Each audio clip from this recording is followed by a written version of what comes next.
आपकी सोई हुई जड़ें जाग उठें और आप अगली छठ अपने गांव में मनाएं।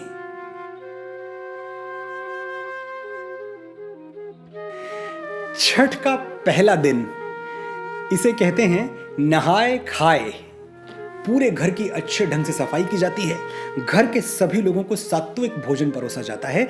सारा ध्यान सिर्फ पवित्रता पर होता है। छठ के दूसरे दिन लोग साफ किए हुए चौके बर्तन से छठ का प्रसाद बनाते हैं। छठ का प्रसाद सुनते ही अगर आपके मुंह में पानी आ गया तो आपका कोई दोष नहीं है, मेरा भी यही हाल है। ठेकुआ, क्या बताएं ठेकुआ क्या होता है और कैसा होता है।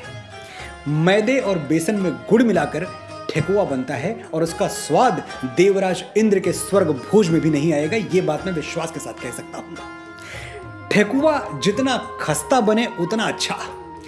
मेरे बहुत सारे ऐसे दोस्त हैं जो एक ठेकुआ के लिए 56 प्रकार के व्यंजन छोड़ सकते हैं।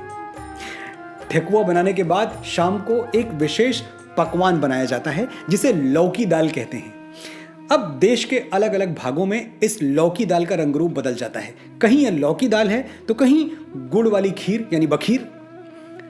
तो जम के लौकी दाल खाओ और अगले दिन के निर्जल व्रत के लिए तैयार हो जाओ। पूरे दिन पानी की एक बूंद भी नहीं मिलने वाली। ये जो निर्जला व्रत का दिन है, यही छठ का मुख्य दिन होता है। दिन भर पानी के दर्शन नहीं होते, होंठ रेगिस्तान की तरह सूख जाते हैं और इन्हीं सूखे हुए होंठों से अपने बेटे बेटियों के लिए माएं ऐसे ऐसे गीत गाती हैं कि आंखें भीग के गंगा जमुना हो जाएं। पहले पहल हम कैनी छठी मैया व्रत त्योहार, करिहा क्षमा छठी मैया भूल चूक गलती हमार। सबके बलकवा के दीहा छठी मैया ममता दुलार, पिया के सनैहा बनैहा मैया देहा सुखसार।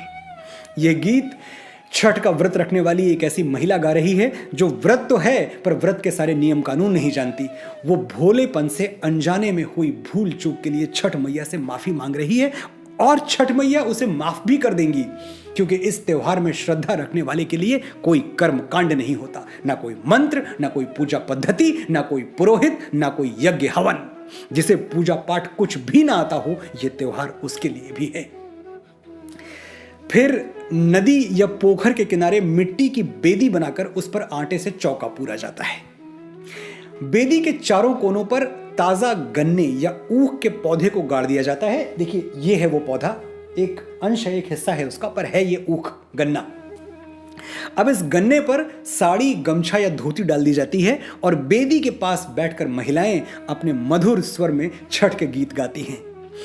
भोजपुरी, मगही, मैथिली, अंगिका, विज्जिका जैसी ठेठ लोक भाषा में रचे गए गीत ही छठ पूजन का मंत्र हैं। और जिस श्रद्धा, जिस आस्था के साथ छठ का निर्जल व्रत कर रही महिलाएं इन गीतों को गाती हैं, मुझे नहीं लगता कि छठ के दिन इन गीतों की शक्ति वैदिक मंत्रों से कोई कम होती होगी।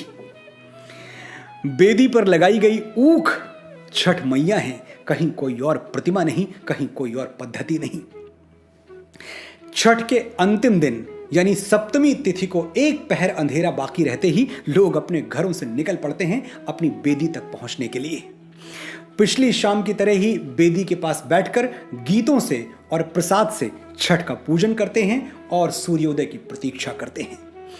छठ के घाट पर न कोई अपना होता है, न कोई पराया, न कोई जात, न कोई पात, न छुआछूत, न ऊंच नीच। सभी लोग हर बेदी पर जाकर प्रसाद मांगते हैं, अपनी बेदी के साथ दूसरों की बेदी पर भी सर झुकाकर आशीर्वाद लेते हैं।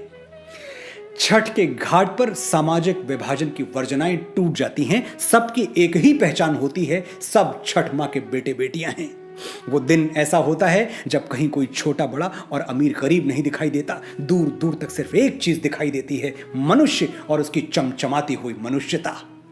जितने निष्पाप, भावुक, प्रेम से भरे हुए, समरस हम छठ के अंतिम दिन होते हैं, अगर वैसे ही साल के 365 दिन रह पाएं तो भारत को विश्व गुरु बनने से और वसुधैव कुटुंबकम का हमारा स्वप्न साकार होने से कोई रोक नहीं सकता। छठ माता आप पर कृपा करें, आप सुखी हों, समृद्ध हों और इस बार छठ पर अगर गांव नहीं गए तो अगली बार जरूर जाएं, क्योंकि मां और माटी की पुकार अनसुनी नहीं की जाती। नमस्कार।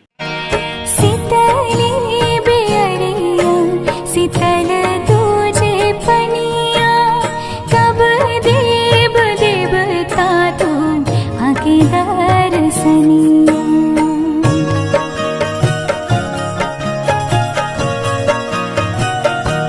हाँ शीतली बेअरिया शीतल तुझे पनिया, कब देव देवता तुम आके